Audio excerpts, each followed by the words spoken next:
सुप्रभात बच्चों। आज हम कक्षा 6 में अध्याय 15 का अध्ययन करेंगे, जिसका शीर्षक है नौकर।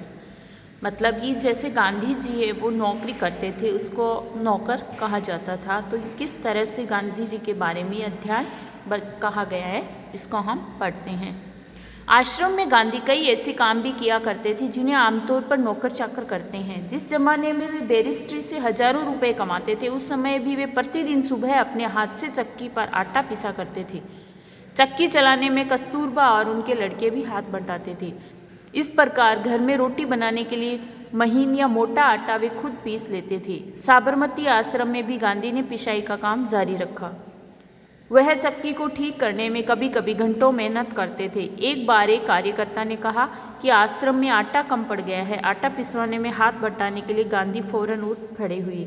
मतलब गांधी जी ने बैरिस्ट्री कर रखी थी, वकालत कर रखी थी, वो हजारों रुपए कमाते थे, लेकिन घर का काम वो खुद करते थे। जो रोटी बनाते थे वो आटा खुद अपने हाथों से चक्की से पीस कर खाते थे और दूसरों का भी हाथ बटाते थे। कोई भी काम के लिए मना नहीं करते थे। गेहूं पीसने से पहले उसे बीन कर साफ करने पर वे जोर देते थे। कोपिनधारी इस महान व्यक्ति को अनाज बीनते देखकर उनसे मिलने वाले लोग हैरत में पड़ जाते थे। बाहरी लोगों के सामने शारीरिक मेहनत का काम करते गांधी को शर्म नहीं लगती थी। मतलब जो बाहर से लोग आते थे उनके सामने भी उनको शर्म नहीं आती थी। मतलब घर के काम में किस तरह की शर्म, मेहनत का काम करते गांधी जी कभी नहीं शर्माते थे। एक बार उनके पास कॉलेज के कोई छात्र मिलने आए। उनको अंग्रेजी भाषा के अपने ज्ञान का बड़ा गर्व था। गांधी जी से बातचीत के अंत में वे बोले, बापू, यदि मैं आपकी कोई सेवा कर सकूं तो कृपया मुझे अवश्य बताएं। उन्हें आशा थी कि बापू उन्हें कुछ लिखने पढ़ने का काम दे देंगे। गांधी ने उनके मन की बात ताड़ ली और बोले, अगर आपके पास समय हो तो इस थाली के गेहूं बीन डालिए।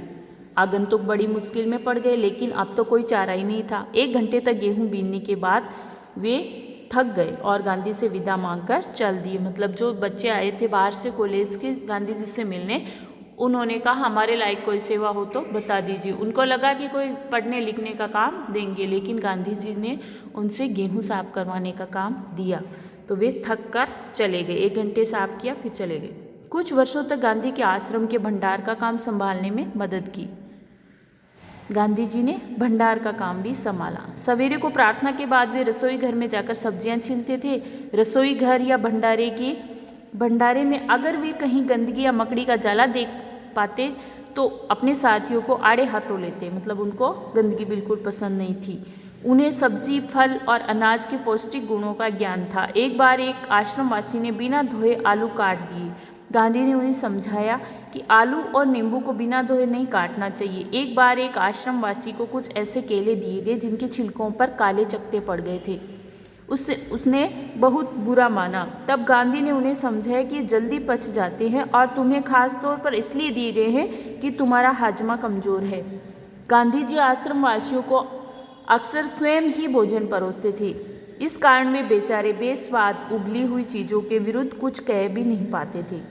दक्षिण अफ्रीका की एक जेल में वे सैकड़ों कैदियों को दिन में 2 बार भोजन परोसने का कार्य भी कर चुके थे।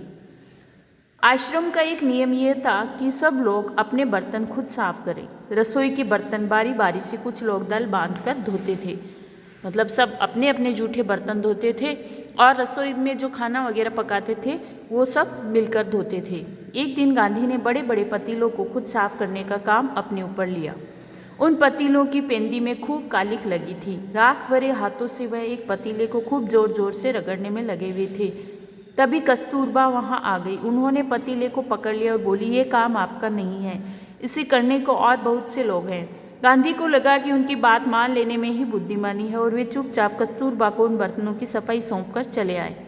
बर्तन एकदम चमकते न हो तब तक गांधी को संतोष नहीं होता था। मतलब एकदम साफ करते थे बर्तनों को। एक बार जेल में उनको जो मददगार दिया गया उसके काम से असंतुष्ट होकर उन्होंने बताया कि वे खुद कैसे लोहे के बर्तनों को भी मांझकर चांदी से चमका देते हैं। जब आश्रम का निर्माण हो रहा था उस समय वहां आने वाले कुछ मेहमानों को तंबुओं में सोना पड़ता था। एक नवागत को पता नहीं था कि अपना बिस्तर कहाँ रखना चाहिए। इसलिए उसने बिस्तर को लपेट कर रख दिया और ये पता लगाने गया कि उसे कहाँ रखना है। लौटते समय उसने देखा कि गांधी खुद उसका बिस्तर कंधे पर उठाए रखने चले जा रहे हैं। मतलब नए लोगों को पता नहीं था कि आश्रम के क्या नियम है, तो अपने बिस्तर उसने फोल्ड करके रख दिए। जब वो पता पूछने गया कि कहाँ रखने हैं, जब तक तो गांधी जी ने अपने कंधों पर रखकर वो रखने चले गए थे। आश्रम के लिए बाहर बने कुओं से पानी खींचने का काम भी वे रोज करते थे। एक दिन गांधी कुछ अस्वस्थ थे और चक्की पर आटा पीसने में काम में हिस्सा बटा चुके थे। उनके एक साथी ने उन्हें थकावट से बचाने के लिए अन्य आश्रम वासियों की सहायता से सभी बड़े छोटे बर्तनों में पानी भर डाला। गांधी को ये बात पसंद नहीं आई, मन में कुछ ठेस भी लगी। उन्होंने बच्चों के नहाने का एक टब उठा लिया और कुएं से उसमें पानी भरकर टब को सिर पर उठाकर आश्रम में ले आए। बेचारे कार्यकर्ता को बहुत पछतावा हुआ। मतलब गांधी जी बीमार होते हुए भी अस्वस्थ थे, फिर भी दूसरों से काम करवाना उनको अच्छा नहीं लगा और वे खुद कुएं पर पानी लेने चले गए। तो ये किस तरह से अपना काम करते थे, ये आज हम इतना ही पढ़ेंगे इसको, बाकी का हम अगले वीडियो में पढ़ेंगे। धन्यवाद।